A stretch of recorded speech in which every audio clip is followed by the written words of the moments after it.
புதுச்சேரியில் நடைபெற்ற வவுச்சர் ஊழியர்களின் போராட்டத்தின் போது காயமடைந்து மருத்துவமனையில் சிகிச்சை பெற்று வரும் காவலர்கள் மற்றும் பொதுமக்களுக்கு காவல்துறை துணைத் தலைவர் மற்றும் முதுநிலை காவல் கண்காணிப்பாளர் ஆகியோர் நேரில் சென்று ஆறுதல் கூறினார். நேற்று புதுச்சேரியில் வெங்கடசுப்பா ரெட்டியார் சிலை அருகே சுதந்திர போராட்ட வீரர் சிங்காரவேலனார் நினைவு தினத்தை முன்னிட்டு அரசு விழா நடைபெற்றது.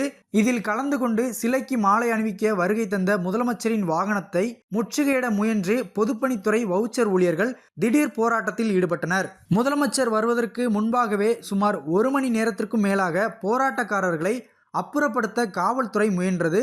அப்போது போராட்ட குழு தலைவரை போலீசார் கைது செய்த நிலையில் இரு தரப்புக்கிடையே கடுமையான தள்ளுமுள்ளு ஏற்பட்டது. இந்த மோதலில் போராட்டக்காரர்கள் மற்றும் காவலர்கள், பொதுமக்கள் என பலருக்கும் காயம் ஏற்பட்டது. காயமடைந்த அனைவரும் சிகிச்சைக்காக புதுச்சேரி அரசு பொது மருத்துவமனையில் அனுமதிக்கப்பட்டனர்.